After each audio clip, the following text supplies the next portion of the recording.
Ada videonya, ada videonya Bu, bentar Bu. Oh ya udah langsung aja kalau gitu. Langsung aja ya, nggak apa-apa. Bagaimana kondisi politik terkait dengan rantai pasok, terkait dengan pelantaran atau hambatan yang mungkin akan terjadi terhadap mata rantai ini tadi.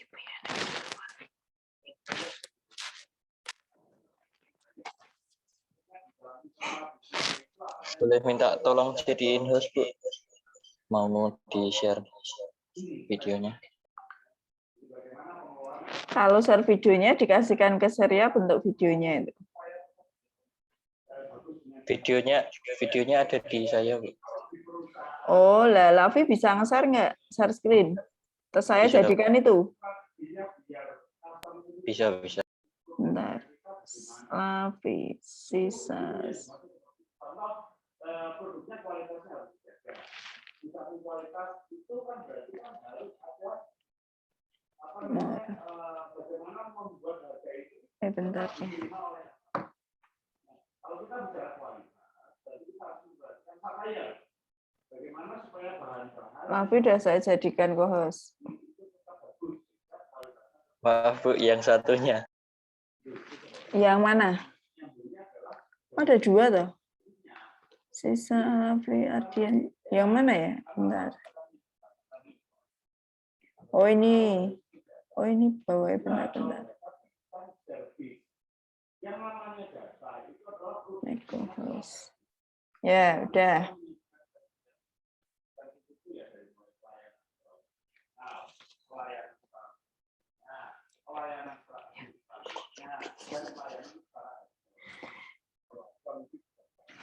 Yuk, Lavi.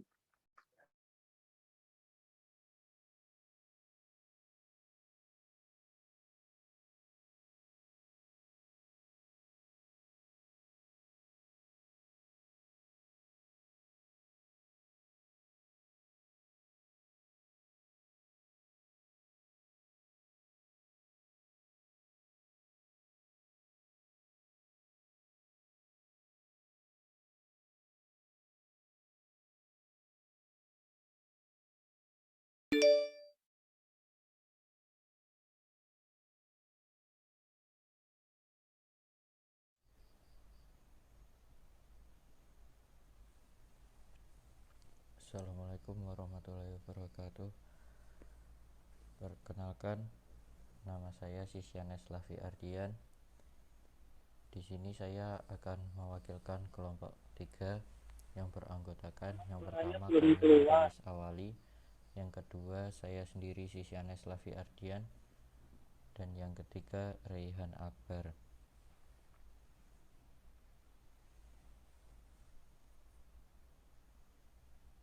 Yang pertama saya akan menjelaskan tipe keputusan. Yang pertama, keputusan terprogram atau program decision. Program decision yaitu keputusan yang dibuat untuk menangani situasi atau masalah yang cukup sering terjadi, sehingga pembuat keputusan dapat membuat aturan-aturan pembuatan keputusan untuk diterapkan di masa depan. Misalnya keputusan untuk memesan persediaan ketika persediaan berada pada level tertentu. Yang kedua, keputusan tidak terprogram atau non-program decision, yaitu keputusan yang dibuat dalam menanggapi situasi yang unik, tidak familiar, dan tidak terstruktur, serta menimbulkan konsekuensi-konsekuensi penting bagi organisasi. Banyak keputusan tidak terprogram melibatkan perencanaan strategis karena ketidakpastiannya begitu besar, dan keputusan merupakan hal yang sangat kompleks. Yang ketiga, keputusan setengah terprogram. Keputusan setengah terprogram yaitu keputusan yang sebagian dapat diprogram, sebagian berulang-ulang dan rutin, dan sebagian tidak terstruktur. Keputusan ini bersifat rumit dan membutuhkan perhitungan-perhitungan serta analisis yang terperinci.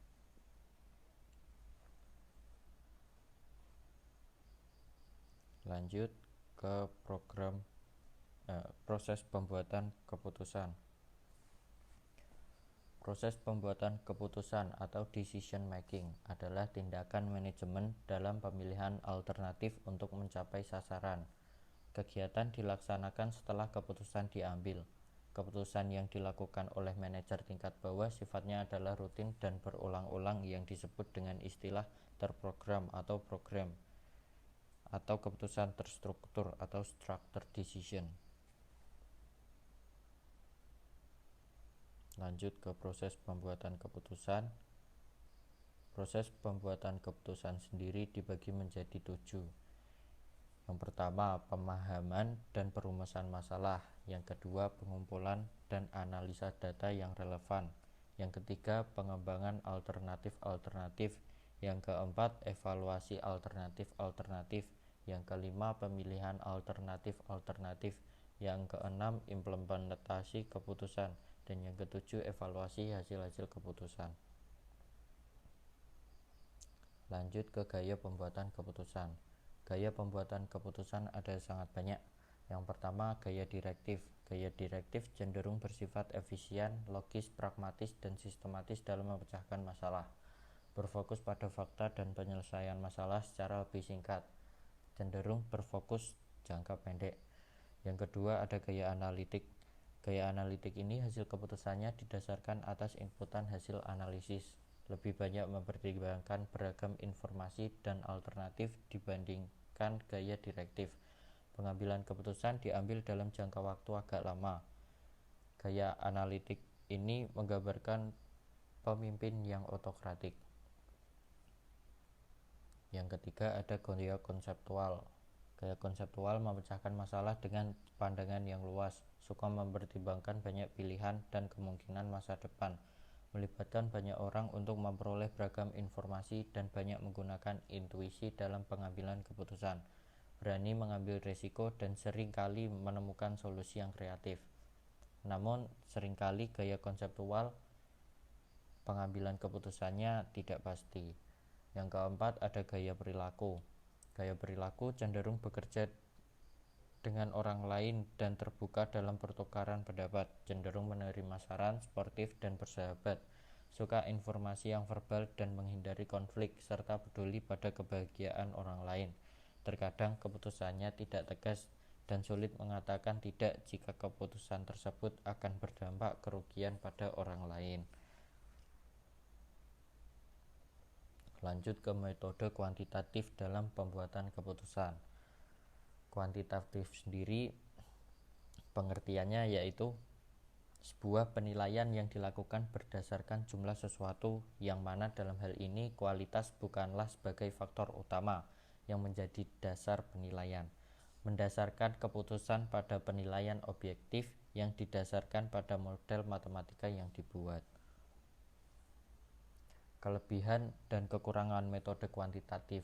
Kelebihan metode kuantitatif yaitu yang pertama, dapat digunakan untuk menduga atau meramal. Yang kedua, hasil analisis dapat diperoleh dengan pasti dan akurat apabila digunakan sesuai aturan-aturan yang telah ditetapkan. Yang ketiga, dapat digunakan untuk mengukur interaksi hubungan antara dua atau lebih variabel. Dan yang keempat, dapat menyederhanakan realitas permasalahan yang kompleks dan rumit dalam sebuah model. Kekurangan metode kuantitatif sendiri yang pertama yaitu berdasarkan pada anggapan-anggapan atau asumsi. Yang kedua, asumsi tidak sesuai dengan realitas yang terjadi atau menyimpang jauh, maka kemampuannya tidak dapat dijamin bahkan menyesatkan. Yang ketiga, data harus berdistribusi normal dengan skala pengukuran data yang harus digunakan adalah interval dan rasio. Dan yang keempat, tidak dapat digunakan untuk menganalisis dengan sampel yang jumlahnya sedikit.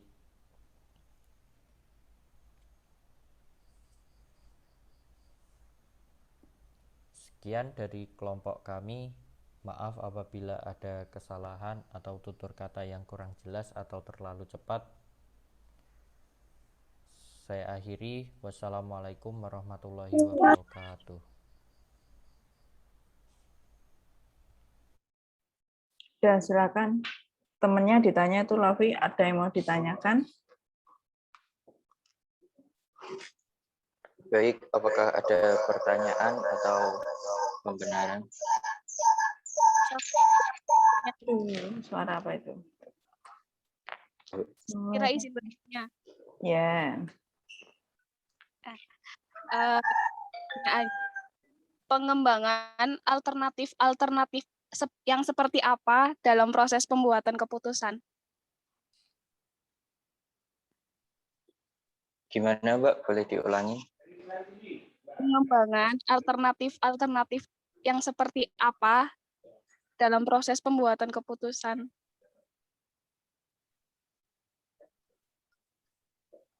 Baik, saya tampung dulu. Makasih, Mbak Safira. Sama.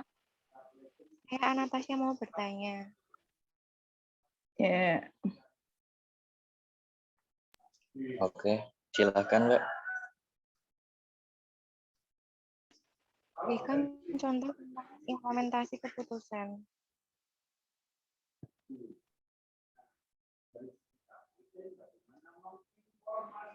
Contoh implementasi keputusan ya.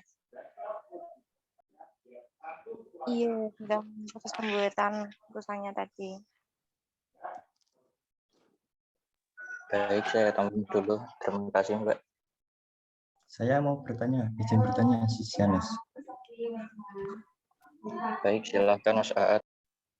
Tadi kan dijelaskan ya, ada 3 tipe dalam pengambilan keputusan. Nah, dari ketiga itu, mana yang paling efektif dan apakah itu bergantung pada kondisi di sekitar? Terima kasih. Baik, terima kasih Mas Aat.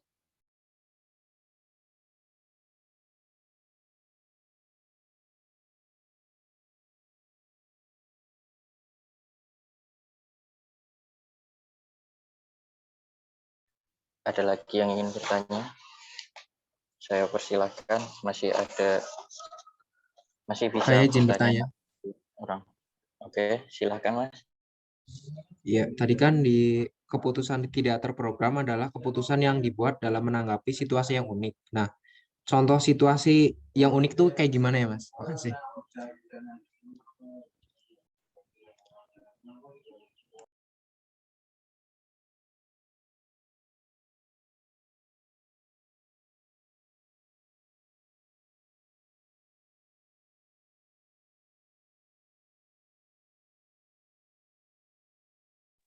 Baik Mas Aljo, terima kasih. Masih ada satu lagi, silakan yang mau bertanya.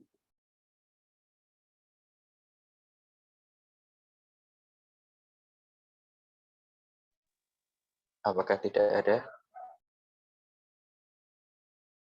Dijawab dulu aja. Baik, Bu. Yang pertama saya akan menjawab pertanyaannya Mas Aljo.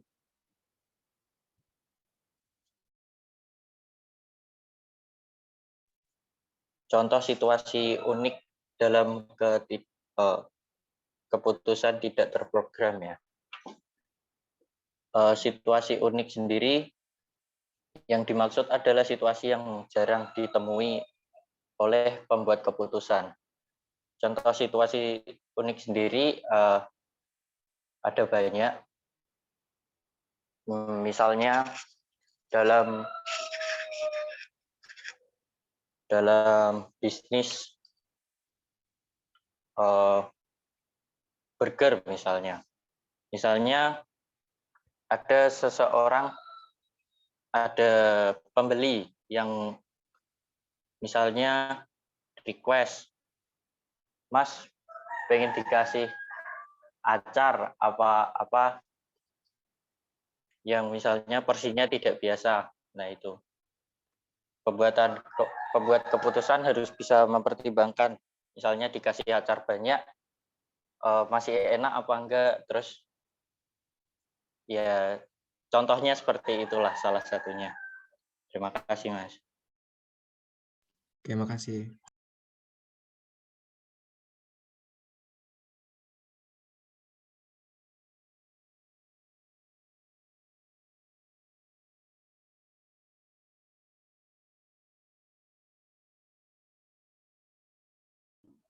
Saya akan menjawab pertanyaan tadi, gaya yang paling baik dalam pengambilan keputusan ya.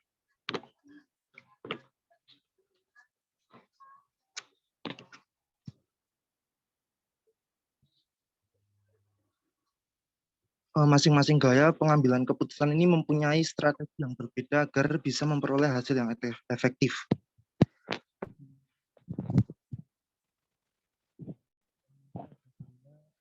Gaya analitik itu adalah pengambilan keputusan yang menggunakan dasar analisis terhadap beberapa fenomena yang terjadi.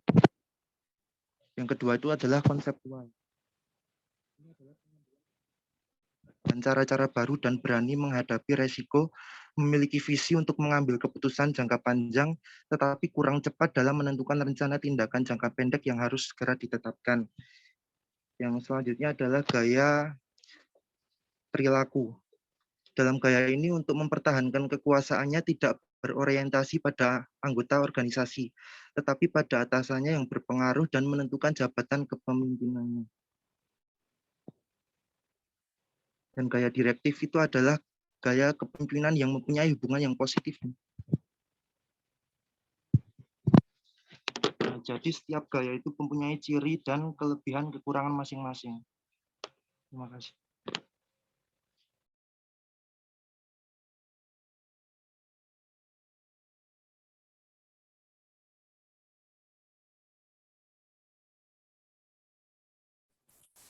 Saya akan menjawab pertanyaan dari Mbak Anastasia, contoh implementasi keputusan. Implementasi mencakup pencapaian keputusan itu pada orang-orang yang terkait dan mendapatkan komitmen mereka pada keputusan tersebut.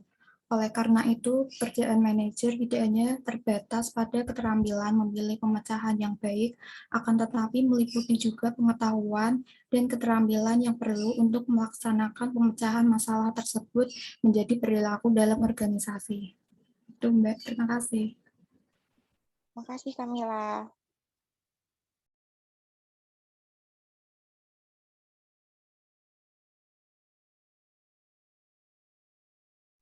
Sudah kejawab semua? Belum, Bu. Masih kurang satu punyanya Safira. Oke.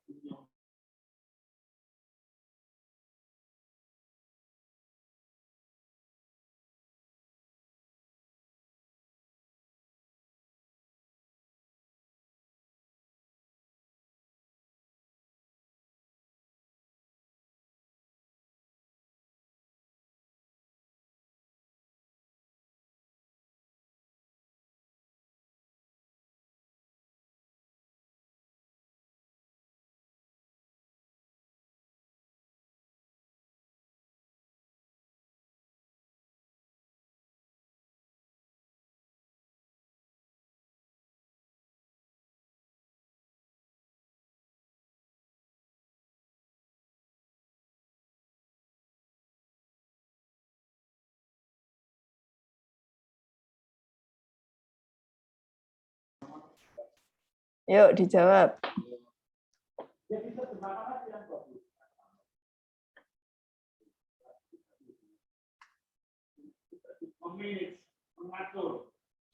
Pertanyaan Safira apa tadi?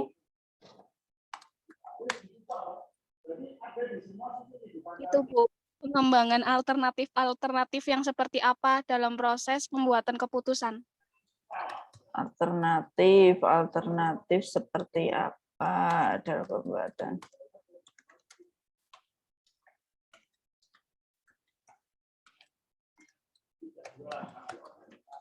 Gimana, Mas Raffi? Siapa tadi? Kelompoknya siapa ini ya semua ya? Mas Raffi, Mbak Carmila, Mas Rehan. Sejauh sebisanya nggak apa-apa.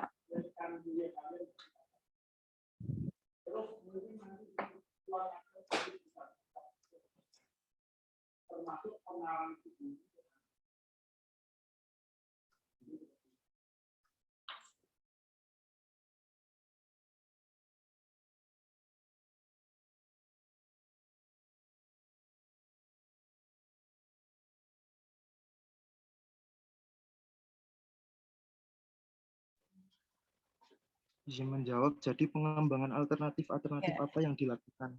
Itu adalah kayak pengambilan keputusan gaya-gaya itu yang diambil itu yang seperti apa, jadi dibicarakan gitu.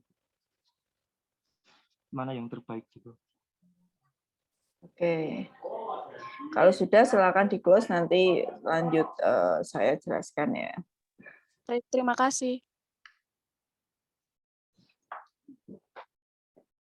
Ya, sudah jawab semua. Silakan di-close untuk presentasi kelompok 3. Ya Allah, kamu belum mandi ya? Halo, di-close Mas Lavi atau Mbak Karmila atau Mas Rehan yang mau close? Oh, tadi di PPT-nya sudah, di videonya ada di-close gitu ya. Kalian bingung close-nya, udah nggak apa-apa, langsung aja. Untuk kelompok 3, kelompoknya Mbak Karmila, Mas Rehan, dan Mas Salafi tentang pengambilan keputusan.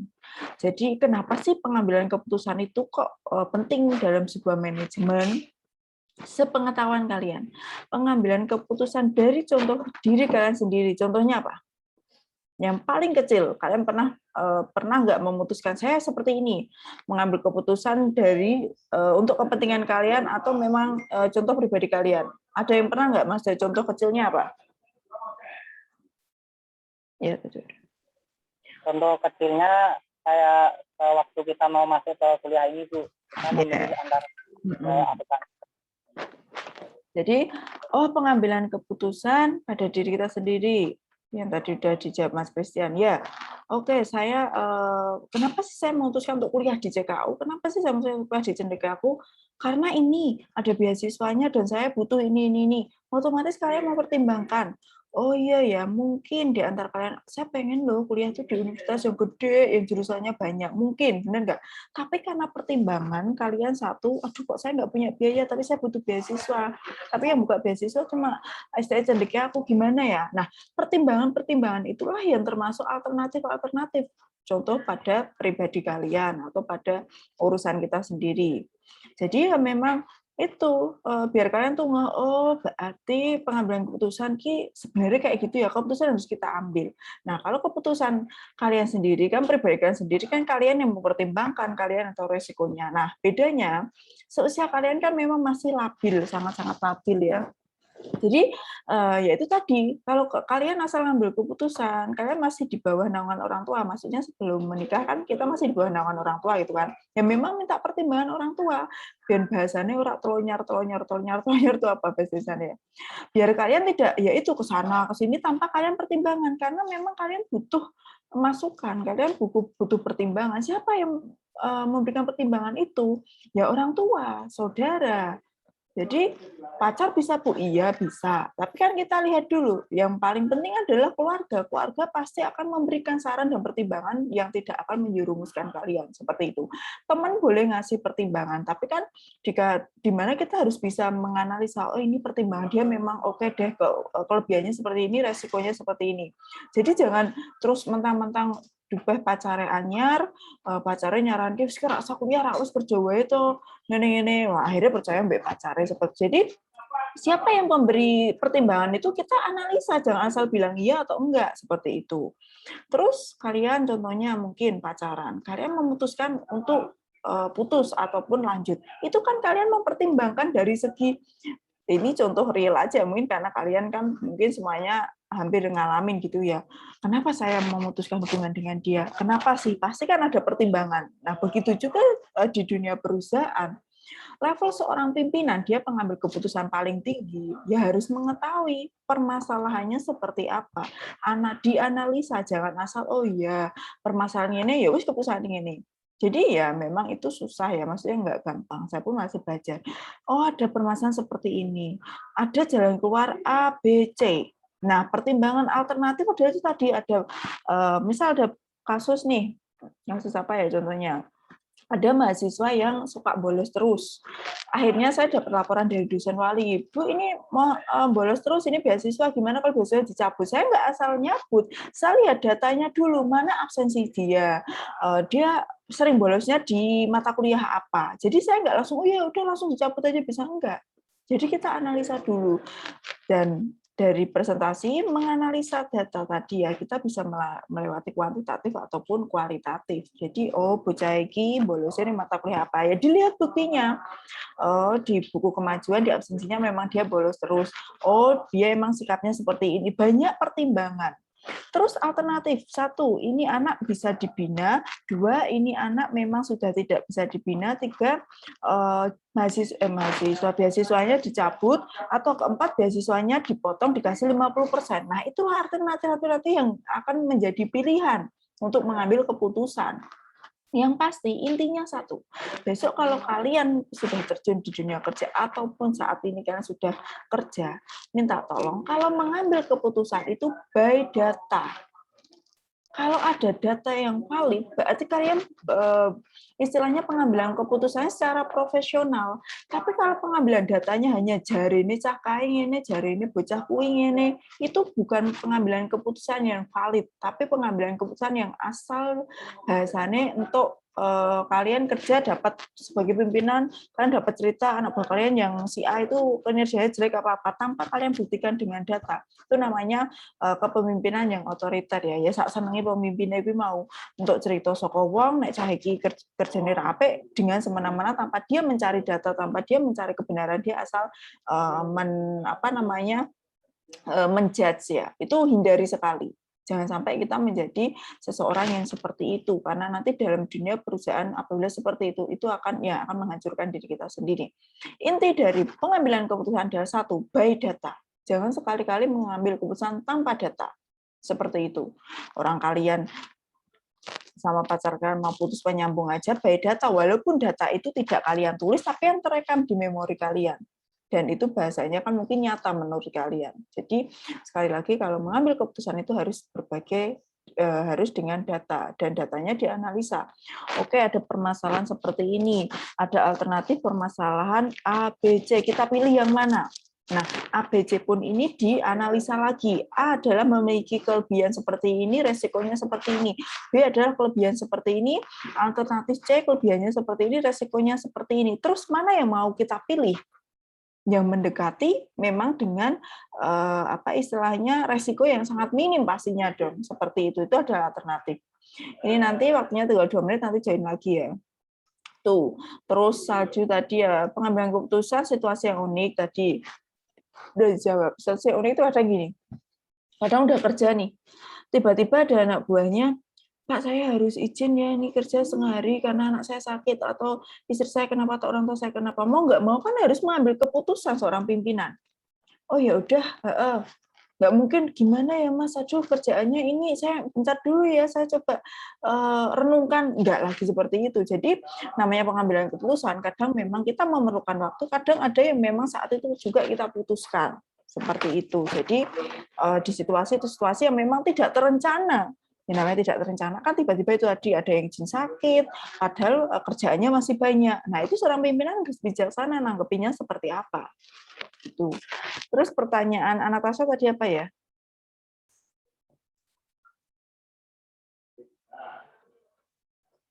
Pertanyaan Mbak Anastasia tadi apa? Contoh implementasi keputusan. Oh ya. Di contoh implementasi keputusan, oke, ini untuk misal nih di perusahaan kita perusahaan jasa ataupun produksi ya, perusahaan produksi yang dia memproduksi mungkin mie instan. Besok kita akan mengeluarkan mie dengan rasa kari. Nah, di saat dia mengeluarkan mie dengan rasa baru itu, dengan sudah berbagai macam analisa, sudah berbagai macam survei pasar, sehingga akhirnya, oh ya memang rasa kari itu memang banyak masyarakat yang menyukainya. Sehingga setelah itu, kayaknya pasar kita ini bakal meledak nantinya. Ya udah diputuskan kita akan buat rasa baru, rasa kari. Nah, itu tadi contoh kita pemakaian implementasi ya. Jadi oke, implementasi kita akan dari keputusannya direksi, kita akan buat mie dengan rasa kari. Seperti itu. Jadi ya memang contoh pengimplementasian itu ya memang ya itu tadi. Kalau sudah ada keputusannya, sudah jalan, ya akan dijalankan. Dan semuanya sudah sepakat. Kalau dalam sebuah perusahaan, pasti namanya bawahan itu akan ngikutin aja. Karena pengambil keputusan tertinggi adalah pimpinan. Jadi mau nggak mau, biasanya karyawan akan ngikutin aja SOP dan job desk-nya. Mau seperti apa, tetap mereka ngikutin. Nggak ada yang berani. Kalau di perusahaan itu nggak ada yang berani